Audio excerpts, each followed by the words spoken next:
Good morning. Welcome to NTD. Good morning. Here are our top stories. A win and 2 losses for former President Trump.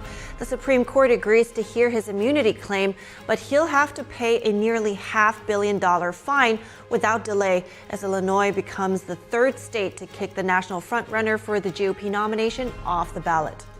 A split-screen moment at the border. President Biden and former President Trump set to target each other today in Texas. How their backdrops could vastly differ and what locals there are telling NTD about the dueling visits. Over 1 million acres burned. Communities struggle as wildfires devastate the Texas Panhandle. Will the weekend weather soothe the flames? What emergency officials are saying. Congressional leaders agree on a short-term funding extension, potentially averting a partial government shutdown. A congressman joins us to discuss the timeline for a vote on the stopgap measure.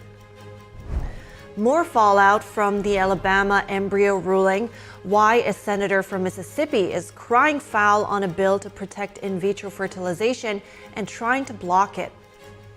New York City Mayor Eric Adams is calling for big changes to the city's sanctuary laws after a string of violent crimes committed by illegal immigrants. We speak to the field office director for ICE in New York for his take on the situation.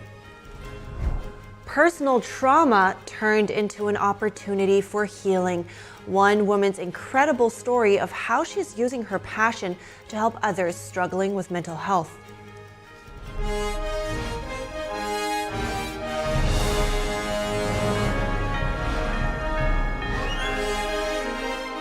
This is NTD Good Morning. Live from our global headquarters, here are Evelyn Lee and Kevin Hogan. Welcome to NTD. Good morning, everyone. Today is Thursday, February 29th. Yeah, and it is leap year. But by the way, President Trump seems like he's a little bit confident that the Supreme Court is going to side with him over that ballot challenge in Illinois. All right, and in Illinois, you know, the ballot, some ballots already have Trump's, mail-in ballots already have Trump's name on it. Yeah, that's a good point. Actually, it puts the state in a position, if the order's not reversed, to have to potentially not count ballots cast for him. Imagine the public backlash there. Yeah, and that brings us to today's top news. An Illinois judge barred former President Trump from the state's GOP primary ballot yesterday over his alleged role in the January 6th Capitol breach. Cook County Circuit Judge Tracy Porter sided with Illinois voters who argued Trump should be disqualified from the state's primary and the state's November 5th general election ballot. That was over her interpretation of the insurrection clause of the Constitution's 14th Amendment. The judge delayed her ruling from taking effect due to expected appeal. The Trump campaign stated it would quickly appeal what it called an unconstitutional ruling. The final outcome of the case will most likely be decided by the U.S. Supreme Court. The High Court heard arguments on the former president's ballot eligibility earlier this month. The group Free Speech for People spearheaded the Illinois disqualification effort. Illinois is now the 3rd state to remove Trump from its primary ballot after Colorado and Maine. Both of those decisions are also on hold while Trump appeals. And the Supreme Court has decided to rule on Trump's presidential immunity claim in his federal election case, further delaying a trial. The court expedited the case yesterday and will hear arguments at the end of April. A lower court ruling against Trump was put on hold until the matter is decided. District Judge Tanya Chutkin already postponed the first trial date that was originally set to start next week. A trial is not likely to start until at least May or even after the November general election due to appeals. The decision marks the 2nd time that justices have rejected a request from special counsel Jack Smith. The court previously denied Smith's request to quickly take up the case before the D.C. Circuit decided it. The court asked Trump to file opening arguments by March 19th. Smith's office was asked to file its own arguments by next Friday. Trump has until the 2nd week in April to submit his written final arguments before oral arguments are held. The High Court waited close to 2 weeks to issue a ruling on how it would proceed. Trump praised the decision on Truth Social. He posted, "A president will not be able to properly function or make decisions without presidential immunity." He stated it could actually lead to extortion and blackmail of a president. For a roundup of Trump's legal cases, including ballot challenges, his claim to presidential immunity, and his civil fraud fine, we hear from Paul Kamenar, the lead counsel at the National Legal and Policy Center. Good morning, Paul. Do you think that Judge Tracy Porter has the actual authority in Illinois to prevent a former president from appearing on the ballot?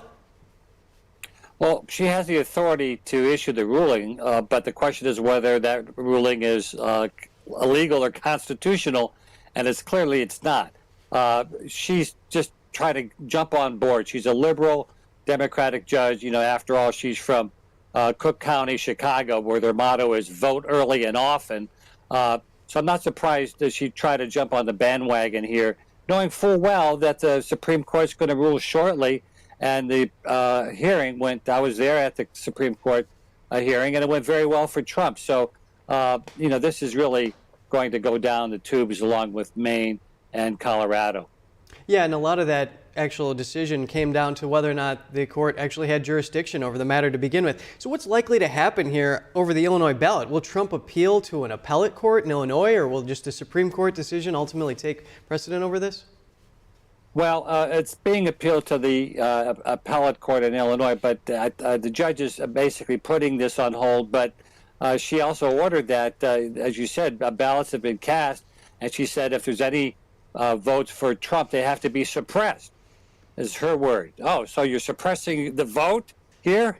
So it's clear what's going on here. So this is being appealed, and I have no doubt that her decision will be reversed. Very unique that that word suppressed was actually used. The Supreme Court is hearing Trump's immunity appeal in his election case with arguments set for late April. It's unclear if the trial is going to happen before the election, but let's just say it takes a few weeks to hear the appeal, the arguments there. Judge Chutkan said she might give about 3 months to prep time before the trial, and then if the trial takes a few months, that could put the trial actually right when the election is taking place. So what implications would that have on who the future president will be? Yeah, well, that's assuming that he loses the Supreme Court argument. He may win that.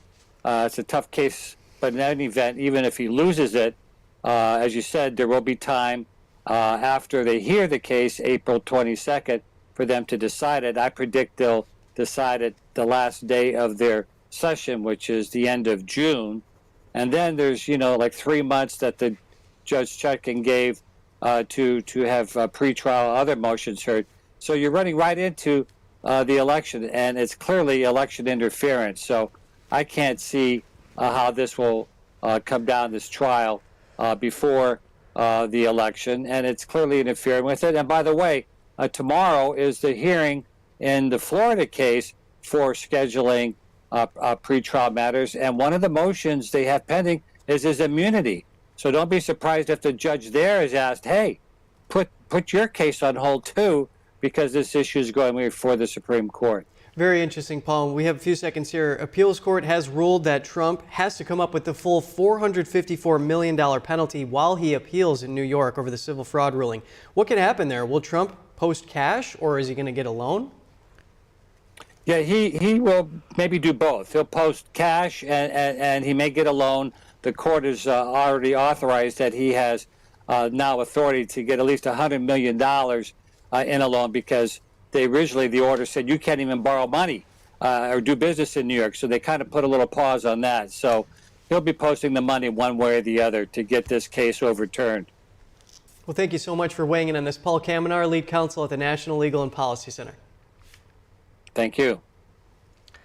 Hunter Biden appeared for a closed-door interview with lawmakers on Capitol Hill yesterday in the impeachment probe into President Biden. The first son told a House panel his father was never involved in his business and that its investigation is a house of cards built on lies.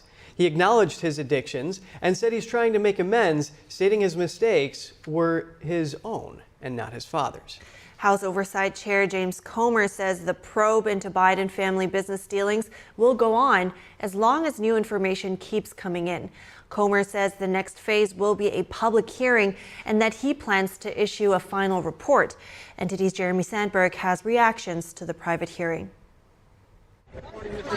Hunter Biden testified Wednesday his father has never had any involvement or any direct or indirect financial interest in various business ventures during his 50-year career, calling the investigation a baseless and destructive political charade. He accused Republicans in his opening statement of hunting him for over a year in a, quote, partisan political pursuit of my dad. Hunter Biden's attorney Abby Lowell said the Republican majority ended the day where they started and accused Republicans of spending more time focusing on his client's addiction than anything related to an impeachment probe. They have produced no evidence that would do anything to support the notion that there was any financial transactions that involved Hunter with his father, period. House Oversight member Pat Fallon shared his take on the hearing with NTD. He said Jim Biden gave his dad $200,000 as a loan repayment. Okay, then why hasn't your father simply produced the original check or wire that he sent to his brother? He hasn't. I don't think it ever existed. But it's things like that. So I think the natural progression will be a public hearing. Congressman Dan Goldman says Hunter Biden gave detailed and clear explanations about his transactions from foreign business dealings. He went through a laundry list of board seats and jobs that he has had over his 30-year career after he left Yale Law School, and he withstood some inappropriate attacks even in the first hour. The White House says the impeachment probe is a stunt that has dragged on for months. It's uncovered zero evidence of wrongdoing by President Biden. Good morning. House Oversight Chair James Comer said the deposition was great and backed several bits of evidence. Our committees have unearthed substantial evidence of President Biden and his family's corruption. The Bidens created 20 shell companies, most of which were created when Joe Biden was vice president.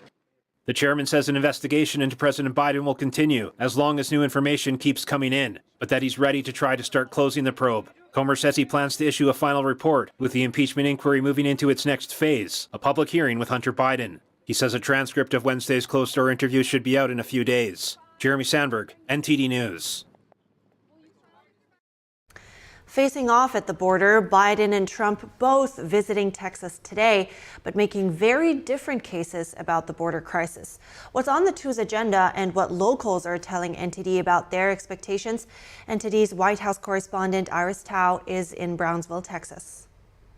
Good morning to you, Evelyn. Both Biden and Trump are set to appear in a border town in Texas today, with Trump in Eagle Pass and Biden right here in Brownsville. While Trump is expected to highlight a record number of illegal immigrants coming into the U.S. and blame it on Biden's policies, and President Biden will seek to turn the border issue around on Trump by emphasizing that Trump is the one who's voicing opposition to a border deal in Congress and thus preventing progress to be made. Here's what the White House was saying on Wednesday. Watch. And the president will also deliver remarks to highlight the need for Congress to pass the bipartisan border security agreement. Republicans have rejected that because of politics. And we talked to some locals here in Brownsville about President Biden's visit today, and some voters who voted for Biden in the early primary here and told us this. Do you think it's going to help solve the ongoing border crisis here? I don't think it will. I'm going to be very honest. He's not doing what he's supposed to be doing. It doesn't mean I'm not going to vote for him, but I am very disappointed at him. Biden coming down, it's a good thing. Hopefully it's not just a political stunt. I'm not a big supporter of Trump. His is a political stunt. Meanwhile, some others who voted for Republicans said this to us.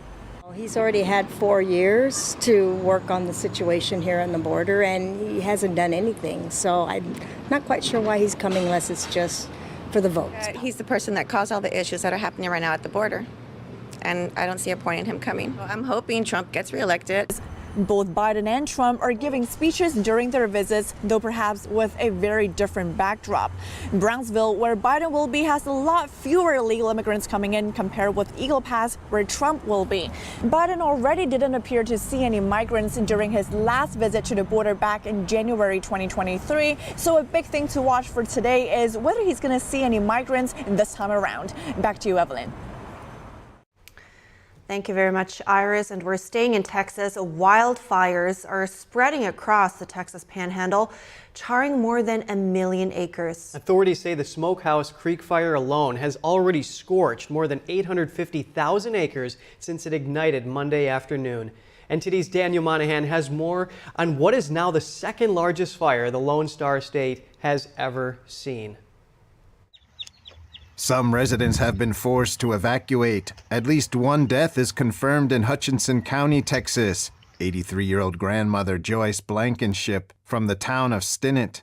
Drone footage shows Stinnett with its neighborhoods ravaged by the fires.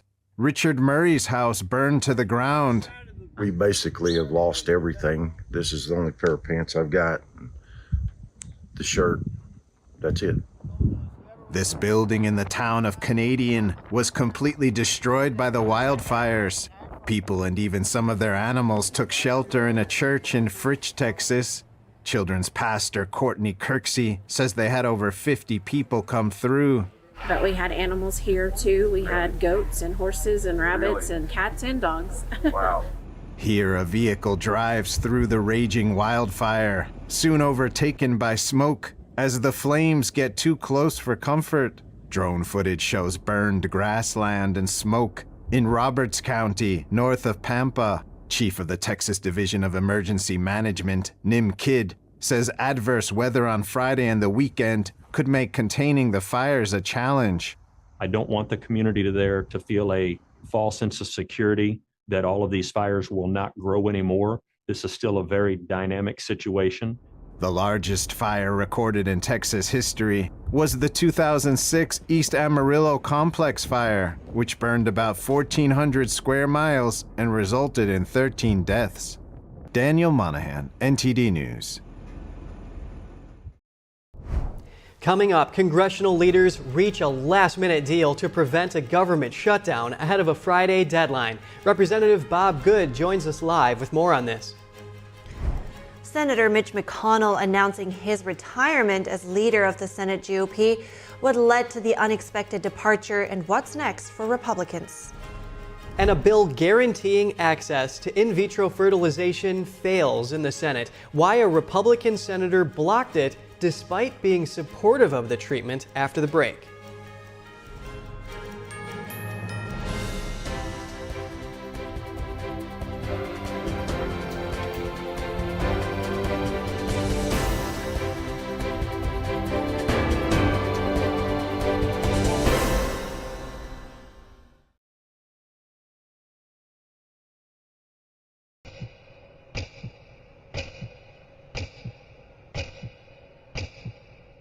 بیست و سه سال 16 سال عمري ما هفت اما داعش کردیم برانبر خشک و دایکان یزدی ما کاری که دور دور لهمو چمک دموکراسی و موافقانی مرو و انسانیت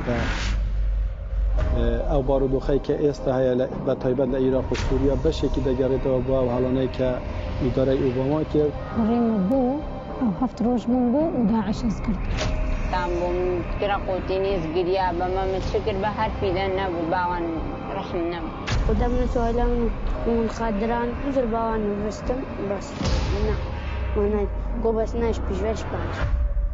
They would literally be auctioned in front of soldiers, and then the soldiers begin to bid. زارور وان همو جيبرن تي حمري زارور يدم واسسي وان همو جيبرن وحشیگریه که توا عیاره ظلمی که یک جار گرگاوره لما افرطانه کرا و تعدایی که زور زوریان میده که همانه روزانه دست فروشیده. اليوم التوزيع كلنا نصيب.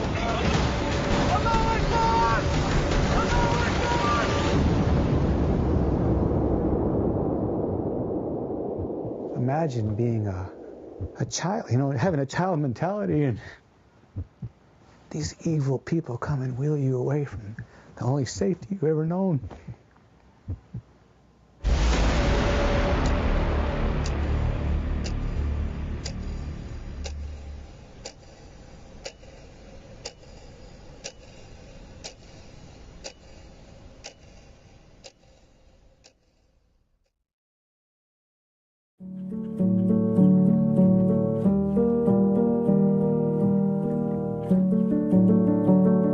Painting that has true beauty.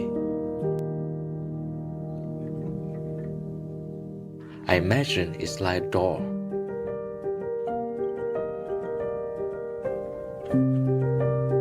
The artist holds the key to open the door. and bring people to a purer world.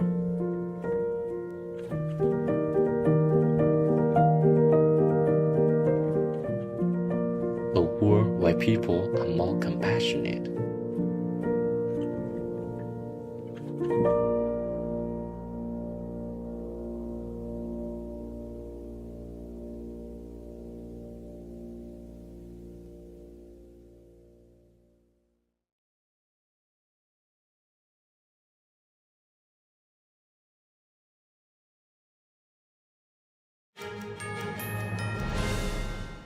Welcome back. On Capitol Hill, Democratic and Republican leaders in Congress have reached a deal to potentially avoid a government shutdown this weekend. This could bring relief, at least temporarily, for several federal departments.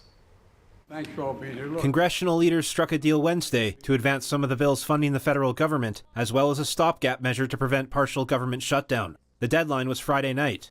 The pact was announced in a joint statement by House Speaker Mike Johnson, Senate Majority Leader Chuck Schumer, Senate Minority Leader Mitch McConnell, House Minority Leader Hakeem Jeffries, and other top lawmakers. It would extend government funding and allow the federal government to operate normally until lawmakers finish debating funding for the rest of the year. This is for the process to allow us to honor the rules and not jam people with a large piece of legislation they haven't had a chance to review. Johnson confirmed the lower chamber will take a vote Thursday on the stopgap measure to avert a partial shutdown until March 8th. The deal would put 6 of the 12 funding bills on a path to passage by March 8th, with the remainder by March 22nd. Roughly 20% of federal government funding hangs in the balance. Departments impacted would include transportation, housing, veteran affairs, agriculture, and energy. Almost 2 months ago, Johnson and Schumer agreed on a close to $1.6 trillion spending budget, but House Republicans rejected the deal and demanded cuts. Republicans' razor-thin majority thinned further, with Democrat Tom Suozzi's election to the seat left vacant by George Santos. In the Senate, both parties' leaders will now explain the new deal to their rank and file, with the aim of convincing enough of them to back the arrangement. After spending 17 years at the helm, Senator Mitch McConnell yesterday announced he'll step down as Senate GOP leader in November. The 82-year-old Kentucky Republican is the longest-serving party leader in Congress's upper chamber. One of life's most underappreciated talents is to know when it's time to move on to life's next chapter. So I stand before you today, Mr. President, and my colleagues, to say this will be my last term as Republican leader of the Senate. McConnell said he plans on serving out the rest of his term as senator, which ends in January 2027. He added that it's been a difficult time for his family, his wife recently losing her younger sister in a car accident. McConnell noted he will allow the next generation of leadership to fill his role. The Kentucky senator did not specify the reason for his departure, but his health condition came into the spotlight after he froze up during 2 separate press conferences last year. And joining us now is Congressman Bob Good of Virginia to discuss the partial government shutdown deadline and Senator Mitch McConnell stepping down as minority leader. Congressman Good, thank you for your time this morning. Will there be a vote today in the House on this stopgap measure that will keep these government agencies funded into March and the 2 deadlines that is likely to pass? It seems so. Unfortunately, what you're going to see is an extension of the Biden-Pelosi-Schumer policies that are still in place from when they lost control of government, at least in the Republican House, in November of 22. And then they passed this huge omnibus spending bill, this $1.6 trillion spending bill. And all of that has been kept in place for the last 15 months or so since Republicans have had control. You're going to see an extension of that today. What we ought to be doing is cutting our spending, securing our border, and not continuing to fund this government with the very policies that we campaigned against, that we've run against, that are destroying the country. So, Congressman Good, I would imagine that that's some of what your constituents are saying. What are they telling you about all this?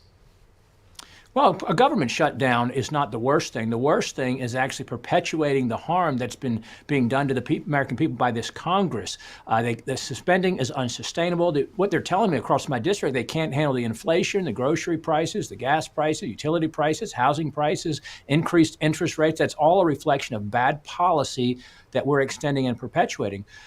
Furthermore, they're concerned about the border and why they're wondering, why do we continue to fund Biden and Mayorkas' border invasion by giving them billions of dollars more to continue to harm the American people? You talk about inflation. A box of cereal, a family size, can be about $10 nowadays. Is this going to pass the Senate? I don't know where it stands on the Senate, but I expect it'll pass both houses. The House is going to bring it up under suspension of the rules today. I suspect it will once again pass with predominantly Democrat votes. Think about that. We've got a Republican House majority, and all the major spending bills that we've passed over this last year have been passed with predominantly Democrat votes. I suspect that'll be the case again today in the House side.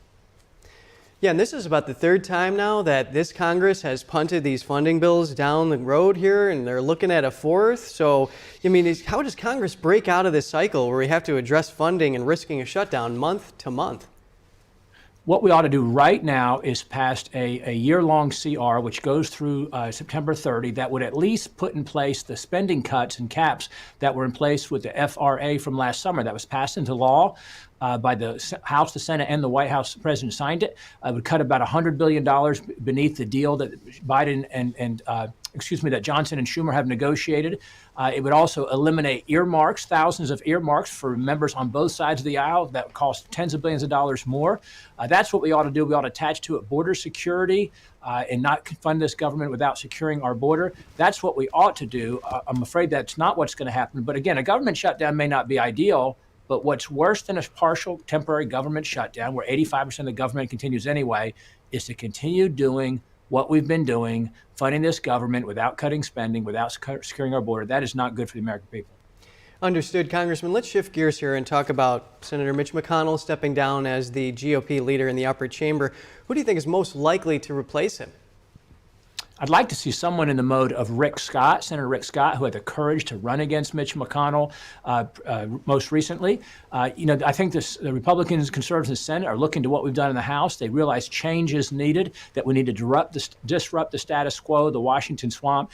The founders didn't intend for members of Congress to grow old in the Senate. I don't think an 82-year-old minority leader is who the founders had in mind. He shouldn't have been there that long. I'm glad that he's leaving.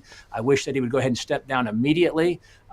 Because we need new, fresh, and actual conservative leadership. And what's worse, essentially Mitch McConnell has served as a Democrat minority leader. He's joined hands with Chuck Schumer against the House Republican conservatives, and he's been really a problem or an aid to the Democrats during the past couple of years on the spending side. So what about the three Johns? I mean, Whip John Thune, do you think he's a likely candidate? Well, I'm sure that those who are closest to the top of leadership will certainly attempt to do that. I hope that 25 conservative-leaning Republicans in the Senate will instead pick a conservative leader, not the status quo. The status quo is failing the American people. That's how we got $34 trillion in national debt. That's how we have a 17% approval rating for Congress. We don't need to keep doing what we've been doing. We need a change. We need a conservative leader, someone along the lines of Rick Scott or Mike Lee or Rand Paul or Ron Johnson, Ted Cruz, someone like that. Yeah, we've seen a little bit of friction there between former President Trump and Senate Leader Mitch McConnell, so we'll have to see what happens here. What are your priorities in Congress right now? Securing the border and cutting our spending. Our debt is unsustainable. We're paying $1 trillion a year in interest on the debt now, about a $200 billion monthly deficit. It's snowballing so fast. The interest rates that have been raised to try to combat the inflation that Biden has caused is further exacerbating the problem. Our credit has been downgraded twice in the past year. This is unsustainable. The spending days of spending without consequence are over. And then furthermore, the border invasion. We cannot continue to allow just tens of thousands of people every day to invade our country. Many of them criminals on the terrorist watch list, trafficking drugs, trafficking sex, trafficking children into the country. Irreparable harm is being done by this border invasion by this president. So I think those are the two greatest threats. Congressman Bob Good of Virginia, thank you for joining us this morning. It's great to be with you. Thanks for having me. A Republican senator from Mississippi blocked quick passage of a bill yesterday that would have protected in vitro fertilization. The bill is in response to the Alabama Supreme Court's decision to declare embryos created through IVF as children. Democratic Senator Tammy Duckworth of Illinois introduced a bill that enshrines protections for IVF and for the doctors who perform the procedure. But Mississippi Republican Senator Cindy Hyde-Smith blocked the move. Hyde-Smith said she completely supports IVF treatments, but stated the bill was full of poison pills that would waive the Religious Freedom Restoration Act. The senator said it would also subject religious and pro-life organizations to crippling lawsuits. Alabama's court ruling has raised concerns that those involved in IVF could face prosecution for wrongful death. That's because embryos that are found to be non-viable are sometimes disposed of or used for research. Several Republican senators have recently signaled they believe legislation on IVF should be left at the state level, not the federal level. New York Democrat Tom Suozzi was sworn into the House on Wednesday night. He won a special election in New York's 3rd District to replace Republican George Santos. Suozzi previously represented the same district from 2017 to 2023 before it was won by Santos in a surprise swing. Santos was expelled from Congress last year and indicted on 23 counts for fraud. Earlier in February, Suozzi handily beat Republican Mazi Pilip, bringing the seat back under Democratic control. Suozzi's election means the GOP majority in the House becomes even smaller, just 219 to 213. And stay with us. New York City Mayor Eric Adams is looking to make some changes to the city's sanctuary policies after a string of illegal immigrant crimes. We hear from the field office director for ICE in New York for his take on the matter. Anti-Israel protesters disrupt an event organized by Jewish students at UC Berkeley, forcing an evacuation. How the guest speaker, who served in Israel's military, is responding to the incident. And home insurance is getting more expensive. Factors behind the price hike and tips on how to save money while ensuring you're covered for disasters. Stay tuned for that after the break.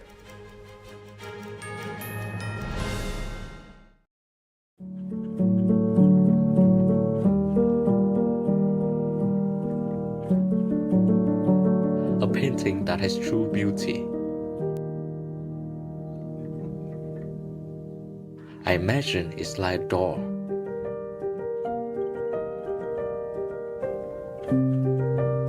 The artist holds the key to open the door and bring people to a purer world.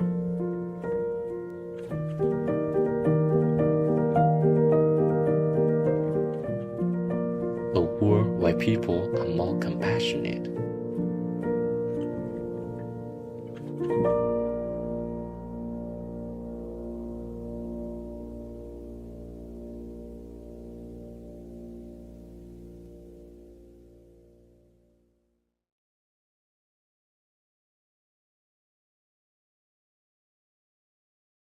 As we naturally age, many people are getting zero amount of this incredible and unique substance. That's when we start seeing an impact in our joints, skin, nails, and even our digestion. People ask me, Dr. X, what is the #1 supplement I should be taking? My answer is multi-collagen protein. People's reactions to me, people were like, what are you doing? What is going on? You look amazing. You have a glow about you. What makes Ancient Nutrition Multi-Collagen stand out from other brands? 10 types of collagen. It's grass-fed, pasture-raised with vitamin C and probiotics. It's proven to reduce exercise-induced joint discomfort as early as day 1 and reduce joint discomfort rapidly, continuously, and persistently. It improves the appearance of crow's feet after 4 weeks and improves skin tone after 8 weeks. And it promotes hair thickness, growth, and a reduction in hair breakage. It has transformed everything from my hair. Like, my hair was starting to kind of just, come out, and I don't have that anymore. My skin feels amazing. Call the number on your screen and find out how to get a free bottle when you order, plus free shipping and our 30-day money-back guarantee. And as a bonus, we will include Dr. Josh Axe and Jordan Rubin's revolutionary book, Multi-Collagen Makeover, free with your order, plus free shipping and free returns. I have implicit trust in Dr. Axe because the plan worked. I'm living proof of it. This is the collagen protein that is backed by clinical studies. It's what my family uses, it's what I use, and I know you're gonna benefit in a big way as well. Love the results or get your money back. This special TV offer is not available in stores. Call the number on your screen or go online now. The world ain't what it used to be. But some things never change. Bringing you clarity and confidence. Monday through Friday on NTD News Today.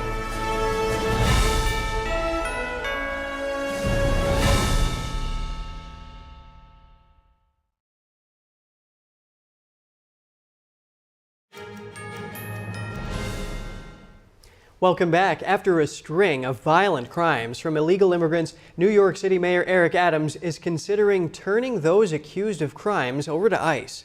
That's right. I spoke to Ken Janello, the field office director for ICE in New York, and asked him about the mayor's decision to possibly begin deporting illegal immigrants. Our job is to keep the community safe and the residents and citizens of New York City safe. So to hear that, the New York City mayor might want to collaborate, I'm all for it. I stated that, I'm free anytime, and I would welcome any type of collaboration with the mayor's office, as I've stated before, also in the press conferences, that at least with this administration, we've had some dialogue, as opposed to the prior administration in New York City, where we were kicked basically, out of Rikers, and there was no communication. At least we're back at the table. Right, and on that note, because we heard about this illegal immigrant who allegedly killed a nursing student in Georgia. He has been in the news a lot because he was arrested prior to that murder in New York, but then released. With the changes that the mayor is proposing, what do you think? Will it help in ending those illegal immigrants slipping through the cracks like this in the future? Well, I mean, this all goes back to the sanctuary policies that were, voted on and signed into law by the prior administration that basically stated you cannot cooperate with ICE at all. So by removing us from Rikers Island and then not honoring our detainers, basically what's happening is those that are being arrested are being released right back into the community, where their recidivism rate has been, proven to be high on these individuals. So we then have to then go out looking for them. And obviously, once they're released, you're behind the eight ball, because they start to move. They could be transient. They can move from, borough to borough, from state to state. And, it just causes us that much more investigation that we have to try and find these individuals, on top of the public safety issue, not only for the communities that they've been released back into, but also for my staff. I mean, we're now out and we have to try and find them. If we're going to a residence or an employment, obviously the criminals have the upper hand, as my staff is seeking to arrest them at that time. So the sanctuary policies, unfortunately, aid this type of behavior when this happens.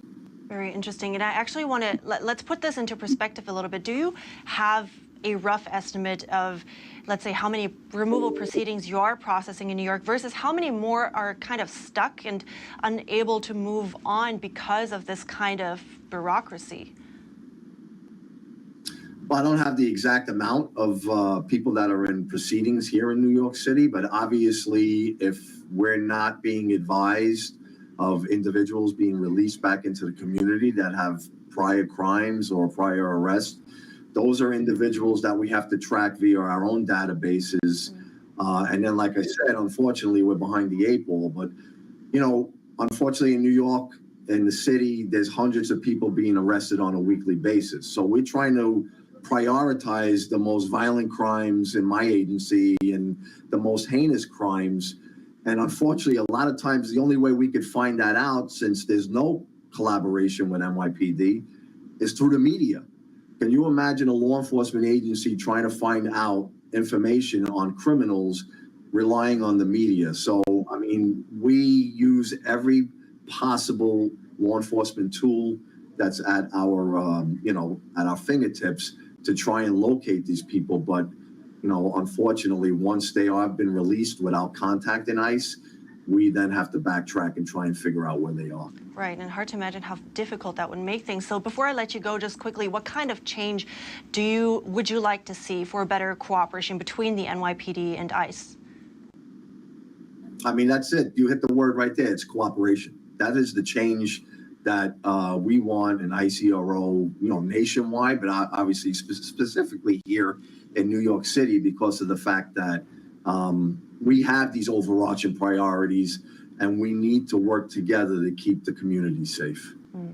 Thank you so much, Ken Janello. I appreciate your time this morning. Thank you. The 18-year-old son of Representative Lauren Boebert was arrested in Colorado on Tuesday. Police say he's suspected of stealing identity documents and faces 5 felony charges. Police in Rifle, Colorado said Tyler J. Boebert was released from jail on Wednesday and is under investigation. In addition to the felony charges, he's facing more than 15 counts for misdemeanor and petty offenses. Lauren Boebert is running for re-election in November. Earlier this year, she made headlines when police became involved in an altercation between her and her ex-husband, Jason Boebert. Switching topics, pro-Palestinian protesters in UC Berkeley, California disrupted an event hosted by Jewish student organizations on Monday night. The university said students were forced to evacuate as protesters broke through doors and a criminal investigation has begun. The event was a lecture by an Israeli Defense Force soldier, according to Berkeley student newspaper. Minutes before the event was to start, a crowd of around 200 protesters surrounded the building and demanded it be shut down. The protests were led by Bears for Palestine, an anti-Israel group. They reportedly smashed windows and doors before students inside were evacuated. The speaker, Ron Bar Yoshafat, told the Daily Wire the incident was an attack on free speech. He said the event had been rescheduled several times over safety concerns. He also criticized the university for shutting the event down instead of providing more security. Since the start of the Israel-Hamas war, college campuses in the U.S. have come under scrutiny over a rise in anti-Semitism. And something on the economy. In the last year, home insurance premiums have skyrocketed. In some cases, those monthly costs have risen by as much as 40%. What's causing the price hike and what can homeowners do to try and save money? Let's find out.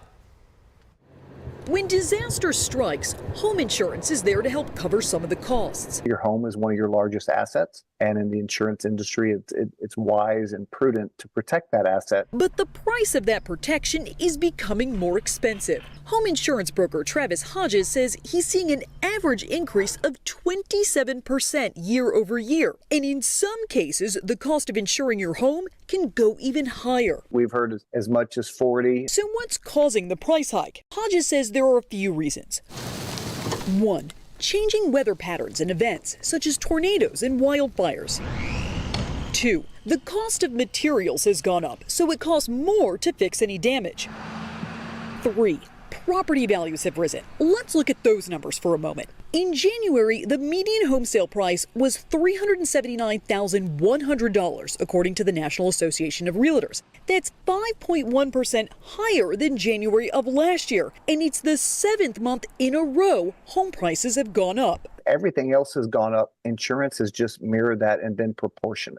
So what can you do to save money? If you're willing to increase your deductible by as much as $500, Hodges says you can save anywhere from 15 to 20% and shop around for different policies. We actually do that proactively for our clients. Every time there's a renewal, we let them know what other options are out there. And remember, flood insurance is a separate plan. Up next, President Biden taking action to protect Americans' personal data. A new executive order seeks to prevent hostile nations like China from getting access to Americans' biometrics, finances, and more. DirecTV says its services are back up after a nationwide outage. What caused the disruption just days after AT&T's cell network went down? The details when we come back.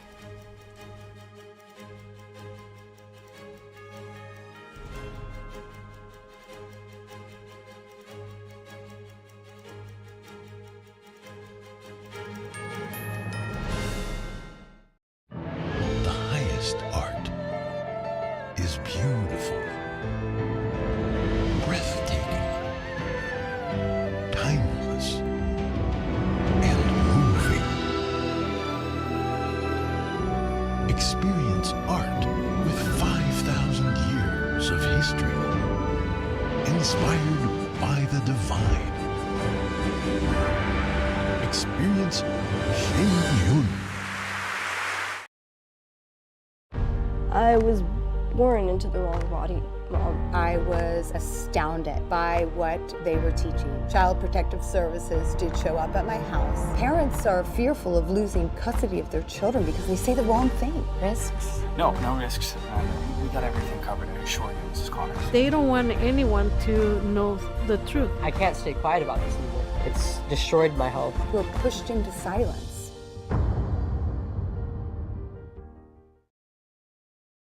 As we naturally age, many people are getting zero amount of this incredible and unique substance. That's when we start seeing an impact in our joints, skin, nails, and even our digestion. People ask me, Dr. X, what is the #1 supplement I should be taking? My answer is multi-collagen protein. People's reactions to me, people were like, what are you doing? What is going on? You look amazing. You have a glow about you. What makes Ancient Nutrition Multi-Collagen stand out from other brands? 10 types of collagen. It's grass-fed, pasture-raised with vitamin C and probiotics. It's proven to reduce exercise-induced joint discomfort as early as day 1 and reduce joint discomfort rapidly, continuously, and persistently. It improves the appearance of crow's feet after 4 weeks and improves skin tone after 8 weeks. And it promotes hair thickness, growth, and a reduction in hair breakage. It has transformed everything from my hair. Like, my hair was starting to kind of just, come out, and I don't have that anymore. My skin feels amazing.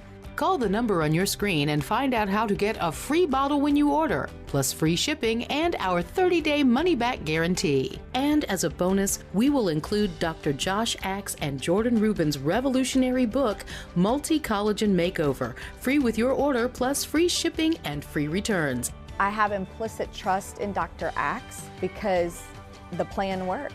I'm living proof of it. This is the collagen protein that is backed by clinical studies. It's what my family uses, it's what I use, and I know you're going to benefit in a big way as well. Love the results or get your money back. This special TV offer is not available in stores. Call the number on your screen or go online now.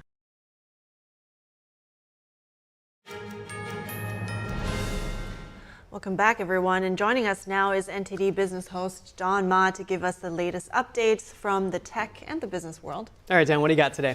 All right, so several items I think is worth discussing today, and that is including a new executive order from Biden yesterday. And as well, there seems to be complaints on Wendy's new surge pricing model, and as well as Apple finally announcing that it's going to reveal its own AI plans. Okay, so let me start off with the executive order. It's aimed at protecting Americans' data. That's like from countries that are hostile to the United States, such as China and Russia as well. So these sensitive information includes personal data on everything from biometrics and health records to finances and geolocation. So this move allows the Department of Justice and other federal agencies to take steps to prevent the large-scale transfer of Americans' personal data to what the White House calls countries of concern. So specifically now, this move targets commercial data brokers, and these are the companies that traffic personal data and may sell information to foreign adversaries. And bad actors can actually use this data to track Americans, including military service members, and pry into their personal lives. So the stakes are a bit high here, and this data can enable intrusive surveillance, scams, blackmail, and other violations of privacy. So it's really important that we're talking about this right now. Definitely a high-stakes thing, and especially when it comes to adversaries like China, right? But let's talk about that story from Wendy's that you talked about. We just talked about it yesterday, and complaints already coming in? Yeah, apparently it is, because it seems like surge pricing, well, it's not sitting well with consumers who go to Wendy's, because when it comes to paying for a burger, it seems like that may be the limit. Now, consumers may fork out more for a rush hour Uber ride, but social media backlash this week to reports that Wendy's wanted to increase menu prices during its busiest hours showed a limit to where, when, and for what consumers will trade more cash for convenience. And it looks like Wendy's cheeseburger is not making the cut here. So dynamic pricing is not something new actually in the services industry, but it is uncommon in a restaurant setting. And experts say that it's going to be hard to change public attitudes towards dynamic pricing, especially in fast food restaurants. Yeah, Don, that dynamic pricing, people will accept paying a little bit more for a flight right before Christmas than after, but a burger at lunchtime, it just doesn't seem to make the cut. What are Apple's AI plans? Yeah, so Apple announced yesterday, CEO Tim Cook said during the company's annual shareholder meeting that Apple sees incredible breakthrough potential for generative AI, and they're currently investing heavily on that front. So this is something that Cook and what he says can unlock transformative opportunities for users when it comes to productivity, problem solving, and more. And Cook argues that AI currently is in a lot of its products already. So that's including behind the scenes work in Apple's Macs and other products, which is powered by Apple Silicon and is an extraordinarily capable AI machine. That's what Cook is arguing. And Apple's plans to disclose more about its plans to put generative artificial intelligence to use this year will be announced further with more details in the coming months. So right now, details are scarce, but relatively speaking, Apple has been slower to roll out its AI products compared to rivals like Microsoft and Google, which are already weaving them into several of their own products. Dan, right now there have been a lot of service disruptions, Coinbase being one of them yesterday. Can you tell us about that? Okay, so in terms of that, Coinbase Global said on Wednesday that all services on its website were restored, and earlier in the day, an issue caused some users to see zero balance across their accounts, and the crypto exchange assured customers that it was seeing an improvement in their trading and their funds were safe. And now the outage came after Bitcoin hit $60,000 on Wednesday for the first time in more than 2 years. Coinbase CEO Brian Armstrong said in a post on X that the crypto exchange was dealing with a large surge in traffic. Well, must have given everybody a good scare there. Thank you so much, Don Ma, host of NTD Business. Sure. Stay with us. Personal trauma turned into opportunity for healing. One woman's story of how she's using her passion to help others struggling with mental health after the break.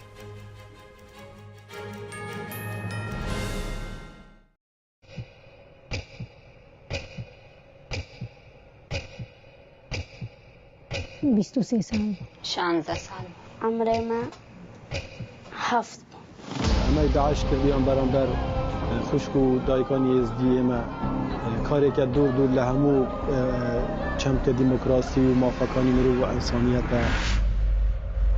او بارودوخی که است های به تایبت لایرا خوشبوریا بشه که دگری تو با و حالانه که اداره اوباما کرد ریم بو او هفت روز بو و داعش ذکر تامبوم كرا قوتينيز قريا بما متشكر بهات بيدن نبو باوان رحم نبو ودمنا سؤالان من خادران نزل باوان وفستم بس منا قوبس ناش بيجوش بانش.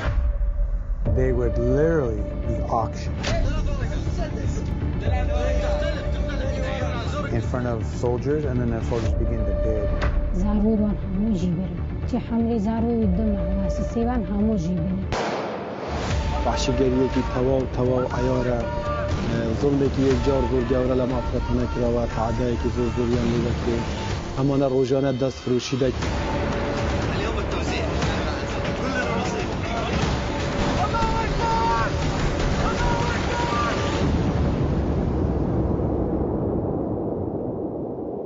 Imagine being a child, you know, having a child mentality, and these evil people come and wheel you away from the only safety you've ever known.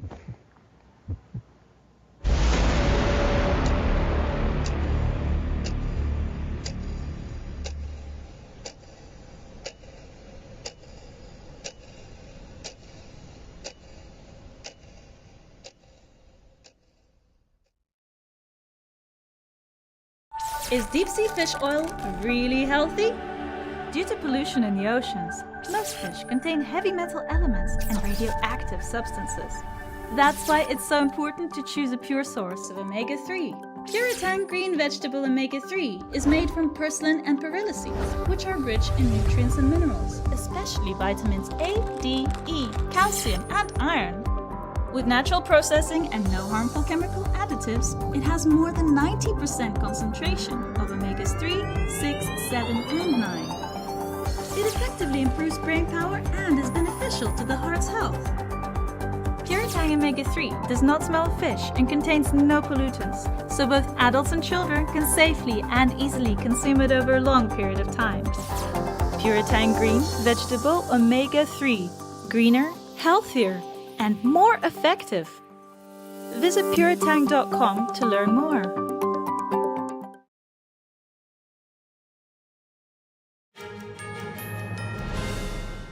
Thanks for staying with us. A woman in Australia has found a way to turn personal trauma into something positive, helping others improve their mental health. She's doing it by training people in an activity called free diving. It involves swimming down as far as possible on one single breath, and it's becoming more and more popular. Over 600 feet from shore, these freedivers are being trained to rescue someone who's passed out in the water. The lesson can be a matter of life or death. There's a number of inherent dangers. The biggest one is holding your breath too long until your oxygen levels drop too low. Tanya Douthwaite is a marine scientist who's also an adept freediver. She knows all too well the dangers associated with the activity. Douthwaite's life was struck by tragedy 13 years ago when her partner died. He went freediving with a scuba diver, with a whole bunch of them diving on a shipwreck. I was somewhere else doing some snorkeling, and he passed out. As far as we were aware, he was found on the bottom, and they brought him to the surface, and he was not able to be resuscitated. She learned freediving to honor her partner's memory, and for almost 10 years, she's been training people to go as far as they can underwater in a safe manner. Along the way, she's realized how therapeutic freediving could be, so she's teaching the skill to others using a dual approach, dividing her training sessions into either focusing on the basics of freediving or its mental health aspects. Around about 5 years ago, I started developing this idea of freediving therapy. Having had an experience post-traumatic stress disorder myself, and finding that freediving was really quite therapeutic for myself. The water can be a welcome escape from the stresses of life on dry land. It's really hard for me to relax on land. And underwater, as soon as the water hits my face, I just start being relaxed. And for psychology experts, freediving has some mental health benefits. Helping the body to condition to those challenge states will mean that the body itself, the brain itself, will be less likely to go into some kind of fight or flight state. To complete the course, trainees must be able to hold their breath underwater for 90 seconds, swim down to 32 feet, and swim 82 feet horizontally in a pool. What an incredible sport. And I just watched The Deepest Breath not too long ago, the documentary, and I have such respect for people that have the courage to engage in a sport like that. Yeah, need a lot of lung capacity, and talk about just a total emotional reset, going down into another world. Yeah, absolutely. Well, and on that note, we want to start the second part of our broadcast in just a minute, so stay tuned.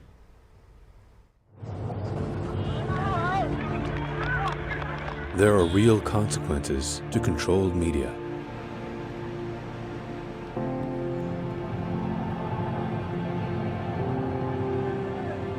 And NTD's founders know them firsthand. Our freedom of thought is the price. This is the lesson that guides us in everything we do. So there's the tear gas there. We know the value of a free society. And we take seriously the responsibility to preserve it.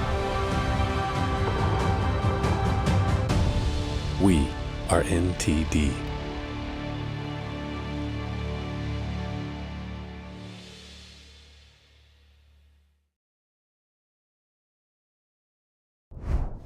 Good morning. Welcome to NTD. Good morning. Here are our top stories. President Biden and former President Trump both heading to the border cities in Texas today. On the ground, updates on the dueling visits. Congressional leaders reach a last-minute deal to prevent a government shutdown ahead of a Friday deadline. The House and Senate both expected to vote on the measure soon. The Heritage Foundation has published its annual Index of Economic Freedom. It measures an individual's ability to make their own economic decisions without government. We speak to an expert to learn more. Hunter Biden testifies in a closed-door interview as part of the impeachment inquiry into President Biden. More on the first son's private deposition and reactions from committee members. Over 1 million acres burned. Communities struggle as wildfires devastate the Texas Panhandle. Will the weekend weather soothe the flames? Billions of cicadas are coming to the U.S. in a rare co-emergence. We speak to a professor of biology about what to expect from these noisy insects this year.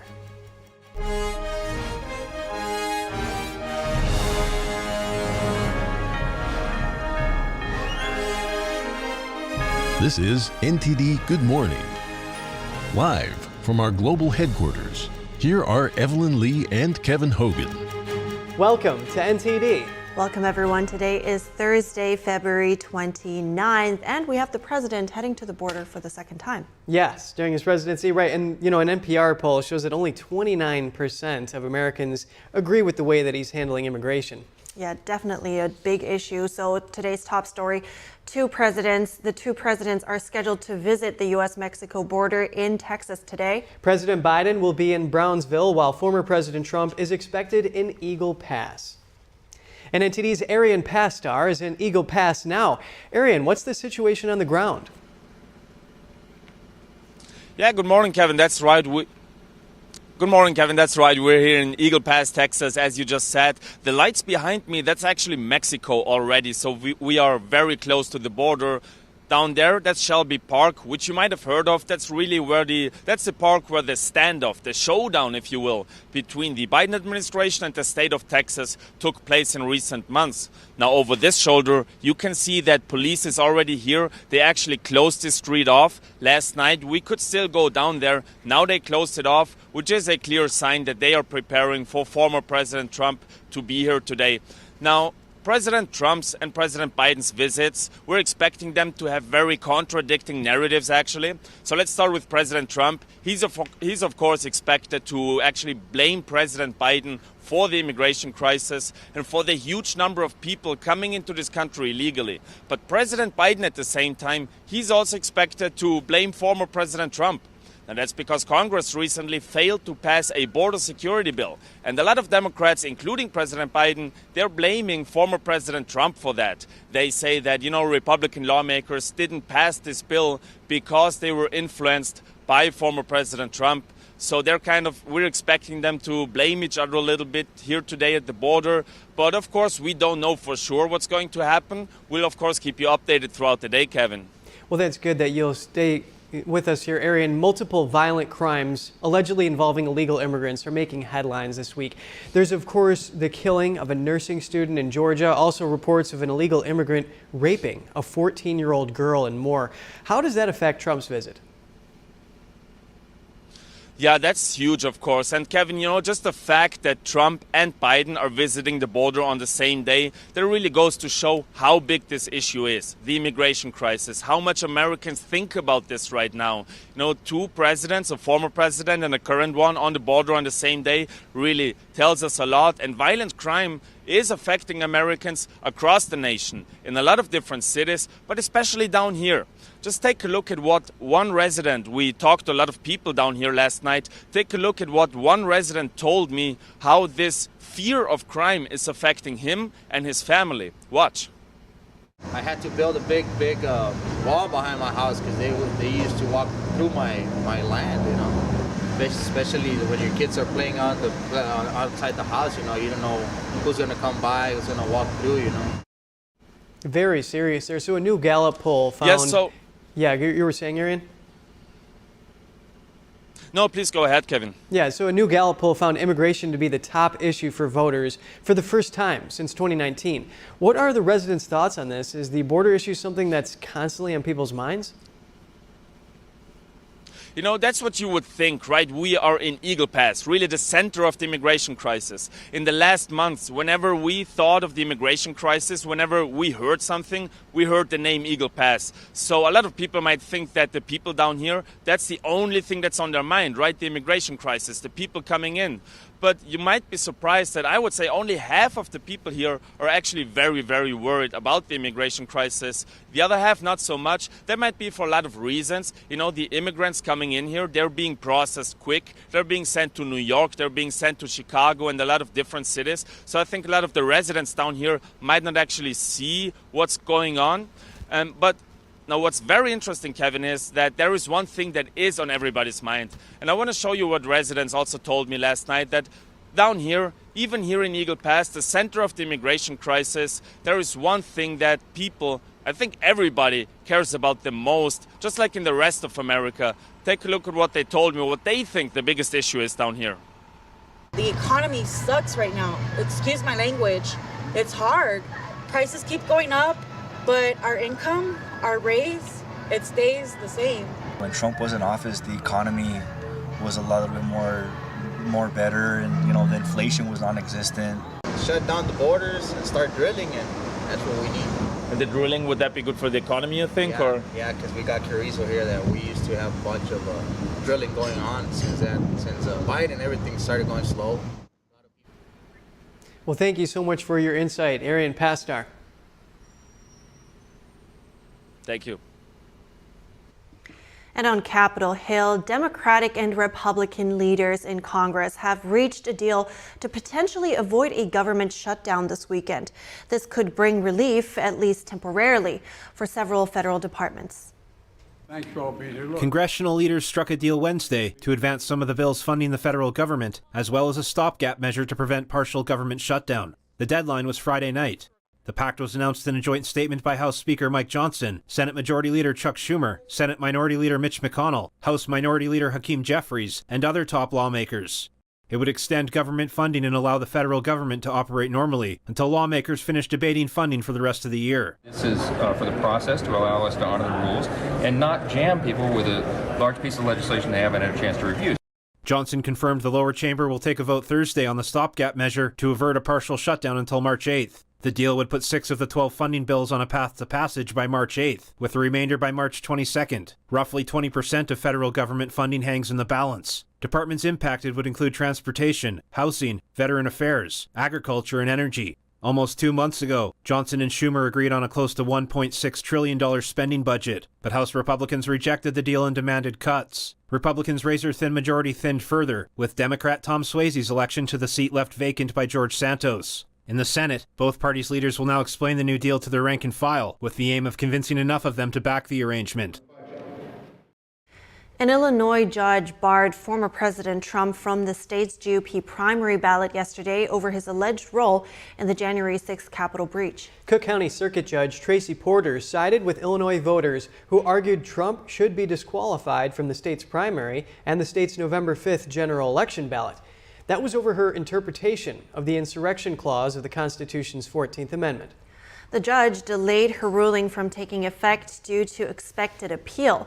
The Trump campaign stated it would quickly appeal what it called an unconstitutional ruling. The final outcome of the case will most likely be decided by the U.S. Supreme Court.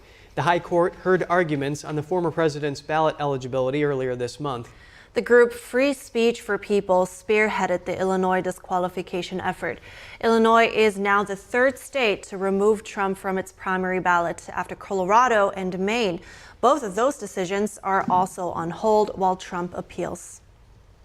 Earlier, I spoke to Paul Kamenar, the lead counsel at the National Legal and Policy Center. I asked him if a circuit court judge has the legal authority to rule that Trump cannot appear on the ballot in Illinois. Well, she has the authority to issue the ruling, but the question is whether that ruling is illegal or constitutional, and it's not. She's just trying to jump on board. She's a liberal Democratic judge. You know, after all, she's from Cook County, Chicago, where their motto is vote early and often. So I'm not surprised that she tried to jump on the bandwagon here, knowing full well that the Supreme Court's going to rule shortly. And the hearing went, I was there at the Supreme Court hearing, and it went very well for Trump. So, this is really going to go down the tubes along with Maine and Colorado. Yeah, and a lot of that actual decision came down to whether or not the court actually had jurisdiction over the matter to begin with. So what's likely to happen here over the Illinois ballot? Will Trump appeal to an appellate court in Illinois, or will just a Supreme Court decision ultimately take precedent over this? Well, it's being appealed to the appellate court in Illinois, but the judge is basically putting this on hold. But she also ordered that, as you said, ballots have been cast, and she said if there's any votes for Trump, they have to be suppressed, is her word. Oh, so you're suppressing the vote here? So it's clear what's going on here. So this is being appealed, and I have no doubt that her decision will be reversed. The Heritage Foundation just published its annual Index of Economic Freedom. It essentially measures the ability of individuals to make their own economic decisions without the government, individuals and companies. So the U.S. has reached its lowest level in 30 years and is now ranked 25th. Joining me now to discuss this is Joel Griffith. He's a research fellow on economic policy studies at the Heritage Foundation. Good morning, Joel. It's really good to speak to you today. And first, Let's for some context, could you please explain why economic freedom is important for a nation? Well, economic freedom is essential to all of us achieving prosperity. We know from hundreds of years now of past data that the more people are empowered to make decisions for themselves, to buy and sell as they please, to invest their capital, to enforce their contracts in court, we know that those countries achieve more prosperity because people have the security to save and invest and to do what they will with their own economic resources. And as you mentioned, the United States has actually been falling in recent years. This is the 5th year in a row that our economic freedom score has declined. We're not even in the top 10 or the top 20 worldwide anymore. We're number 25. And I think all of us are beginning to feel the impacts of that, because for the first time in 2 generations, we've actually seen a multi-year decline in real family income. And that is directly tied to several of the factors that we cover in our annual Index of Economic Freedom. Now, that being said, what are the underlying reasons here, or what is the biggest driver, would you say, in the decline in this index and US's ranking this year, or in the last 5? Well, the biggest, there's 3 big declines over the past few years now in the ranking of the United States.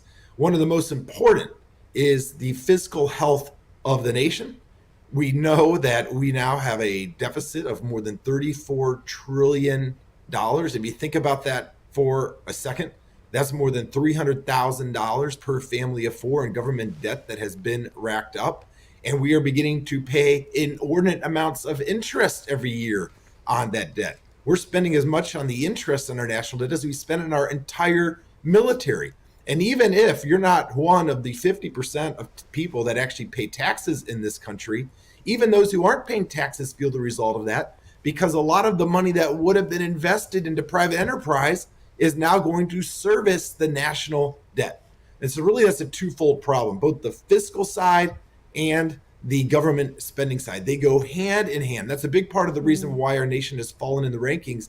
But another important reason why we've fallen in the rankings is our trade freedom. Our trade freedom during the final year of President Trump's administration plummeted to the worst in a generation, and it actually continued its decline on trade freedom during the Biden administration. Think of all the tariffs that were put in place over the past few years, including tariffs on allies. We put in tariffs on Canadian lumber, for instance. Well, that operates as a tax on businesses and a tax on consumers, and that's another reason why we have dropped in the rankings. So I really want to talk about this because you mentioned the U.S.'s fiscal health, and the score for the U.S.'s fiscal health in that index is 0, and that's the same score as for North Korea and Cuba. So could you please help us wrap our heads around this? What makes the U.S.'s fiscal health comparable to those countries? And yes, and I think we should be really clear. There are many factors that go into the ranking. And so despite the fact that our fiscal health is ranked as repressed, which is very similar to the authoritarian regimes that you mentioned, thankfully, we live in a country where many other factors are some of the best in the world, such as the integrity of our court system, such as the ability to enforce contracts and to defend private property rights and to invest our capital freely. In all of those areas, we rank quite high. But exactly right, on the fiscal side, we are in dire straits. And think about what we're spending every year on our government spending, $6 trillion plus a year in spending. We're spending $80,000 per family of four, and that is dramatically higher than where we were just prior to the pandemic. So that fiscal health is key, because we've made so many promises now into the future on entitlements. We've overcommitted ourselves, and we know that going forward now we're going to have very difficult decisions to make. And both Republicans and Democrats need to take note that if we don't address these long-term cost drivers, it's only going to become worse. There's only three ways to get out of that problem in the future. Raising taxes dramatically, which of course is very painful, cutting spending dramatically in the future, or what I think will happen would be the politicians would rely on our Federal Reserve to print trillions of dollars more to finance government operations. I totally hear you there, Joel. And the economy is certainly one of the biggest issue right now in this election year. I'm sorry to cut you short here, but we're really running out of time. I would have loved to hear more. Thank you so much, Joel Griffith. Thank you. And we're heading to break. Hunter Biden testifies behind closed doors as part of the impeachment inquiry into President Biden. We have takeaways on the private hearing and reactions from committee members. And over 1 million acres burned. Communities struggle as wildfires devastate the Texas Panhandle. What officials say about containing the blaze in a moment.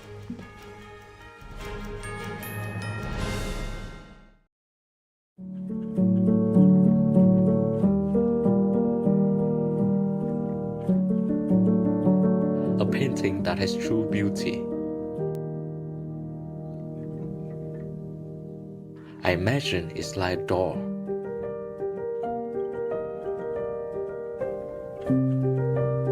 The artist holds the key to open the door and bring people to a purer world.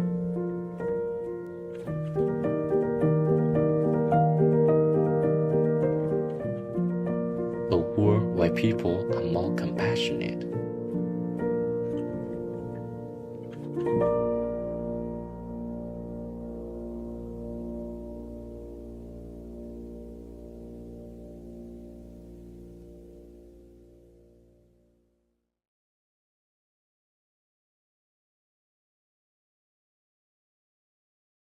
As we naturally age, many people are getting zero amount of this incredible and unique substance. That's when we start seeing an impact in our joints, skin, nails, and even our digestion. People ask me, Dr. X, what is the #1 supplement I should be taking?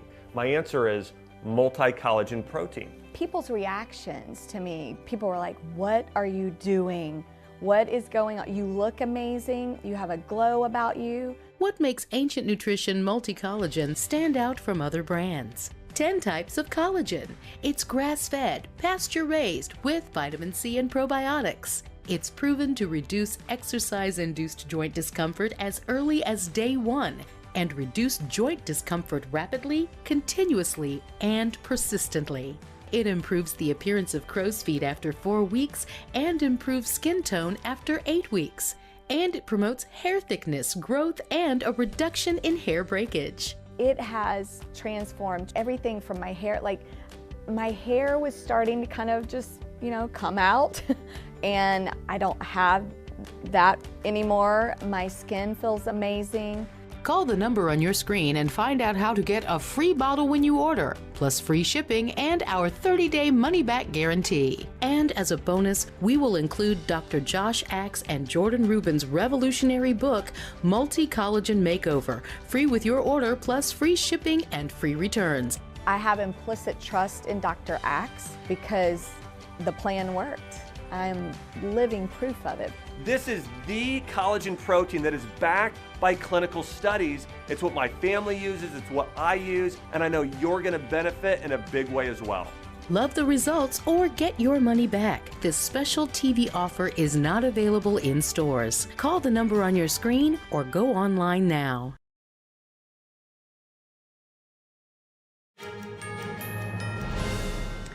Thank you for staying with us. Hunter Biden appeared for a closed-door interview with lawmakers on Capitol Hill yesterday in the impeachment probe into President Biden. House Oversight Chair James Comer says the next phase will be a public hearing and that he plans to issue a final report. NTD's Jeremy Sandberg has reactions to the private hearing.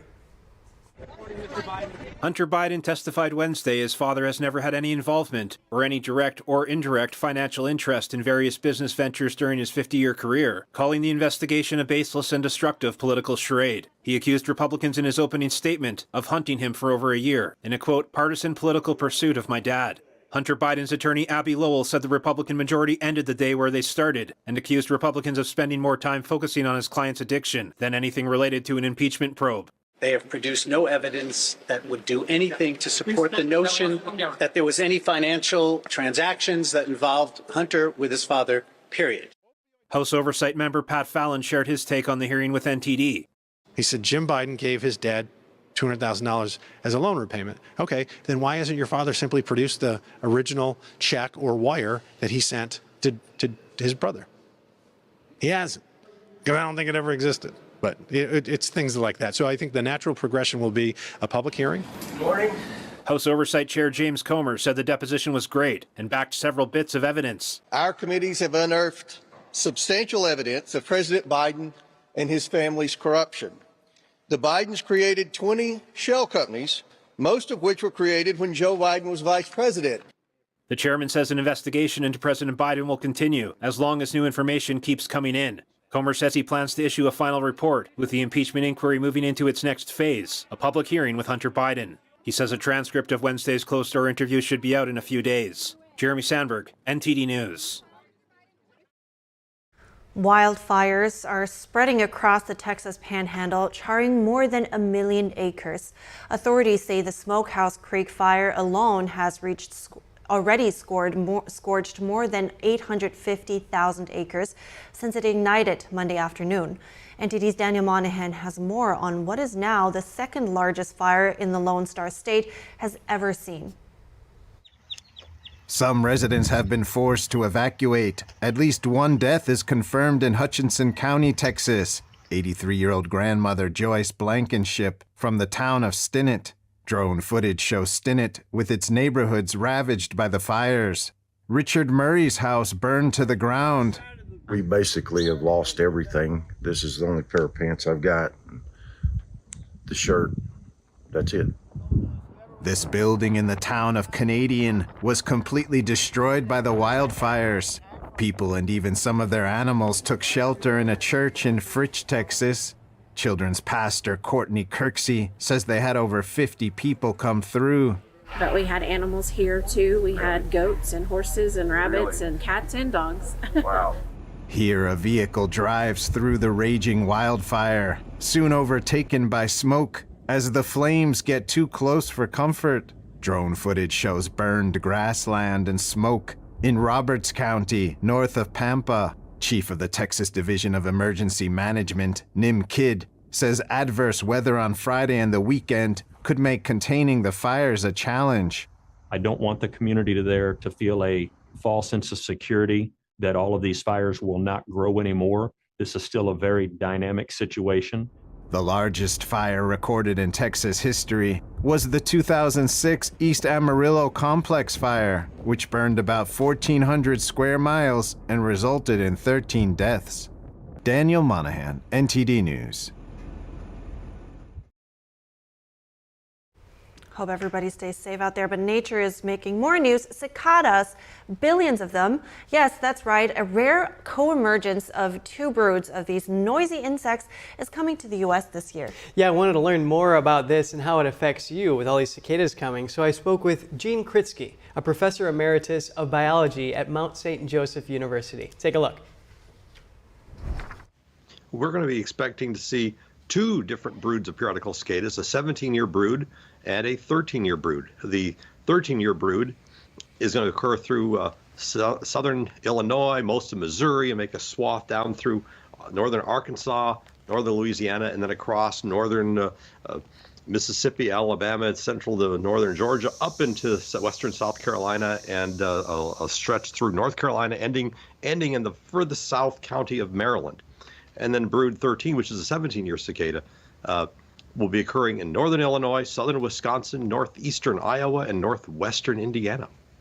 For anybody who's heard these broods, they'll know that that noise can be a little bit of a nuisance to people who are living in those suburban areas. So where are these two broods likely to be at the same place? Well, the overlap zone is extremely narrow. It's going to be in central Illinois.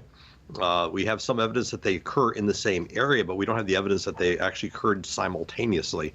And that does not necessarily mean that that area is going to be louder than any place else.